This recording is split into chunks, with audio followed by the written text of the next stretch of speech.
নমস্কার, আমি মো। আমার নতুন একটি ভিডিওতে আপনাদের অনেক অনেক স্বাগত জানাই। আজ যাব হস্তশিল্প মেলায়, যেটা শুরু হয়েছে 29শে নভেম্বর থেকে ইকো পার্কে। চলে এসেছি মেলাতে। দেখুন কি সুন্দর সুন্দর সব পাখা, মাটির ডিজাইন করা পাত্র, আর ওই ডান দিকটাতে আছে দেখুন কি সুন্দর সব বাচ্চাদের টি শার্ট। এদিকে আছে ওড়না, দেখছেন কি সুন্দর ডিজাইন করা না সব। ওই দোকানটিকে পেছনে ফেলে সামনে এগিয়ে আসতেই দেখতে পেলাম ছোট থেকে বড় বিভিন্ন ধরনের মাটির ফুলদানি সাজিয়ে রাখা হয়েছে। আর একটা আশ্চর্য জিনিস কি দেখতে পেলাম জানেন? আগেকার দিনে যে হাতলওয়ালা চায়ের দোকানে কেটলিগুলোতে চা রাখা হতো, সেই কেটলিগুলোতে কি সুন্দরভাবে সাজিয়ে রাখা আছে। আর এদিকে সব আছে বাঁশের তৈরি যে চায়ের ট্রে, অ্যাশট্রে, বিভিন্ন ধরনের বাঁশের তৈরি ফুলদানি। খুবই সুন্দর লাগছে দেখতে। চলুন এবার ওই দিকটাতে যাওয়া যাক। দিকটাতে আসতেই দেখতে পেলাম বিভিন্ন ধরনের থালার ওপর ডিজাইন করা। এগুলো হচ্ছে টি শার্ট, আর এগুলো হচ্ছে চাদর, ওনাদের হাতের কাজ করা। এখন তো শীত, এখন এই চাদরগুলো ভালোই কাজে আসবে। তো জামা কাপড়, এবার মাটির জিনিস দেখলাম। চলুন এবার একটু যাওয়া যাক ব্যাগের দোকানে।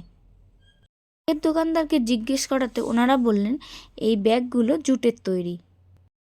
ফুলদানিগুলো যার নিজের হাতে তৈরি করা তাকে একবার দেখাই। এই যে ইনি অনেকক্ষণ থেকে বসে বসেই আমি দেখছি নিজের হাতে নিজের মন মতন এই ফুলদানির গায়ে উনি এঁকে চলেছেন।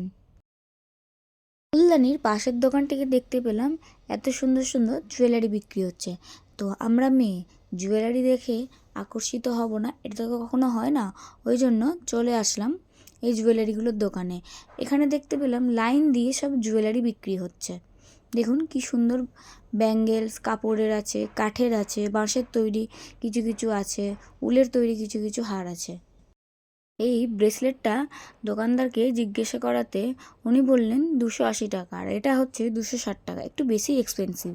দেখুন কি সুন্দর না পোড়ামাটির তৈরি এই মূর্তিগুলো। এগুলো স্টার্টিং প্রাইস উনি বলছিলেন 150 টাকা থেকে।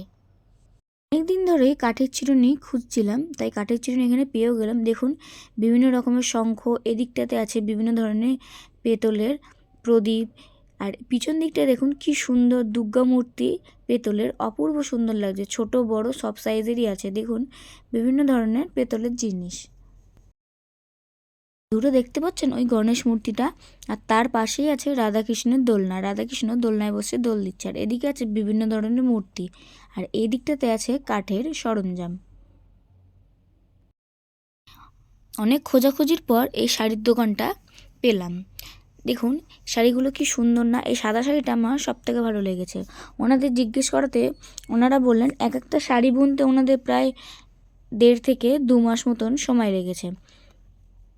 এই আন্টিটা আর এনার বৌমা মিলে এখানে যত রকম শাড়ি পাঞ্জাবি দেখছেন সমস্ত ওনাদের নিজেদের হাতের কাজ। চলুন এবার একটা ব্যাগ কেনা যাক।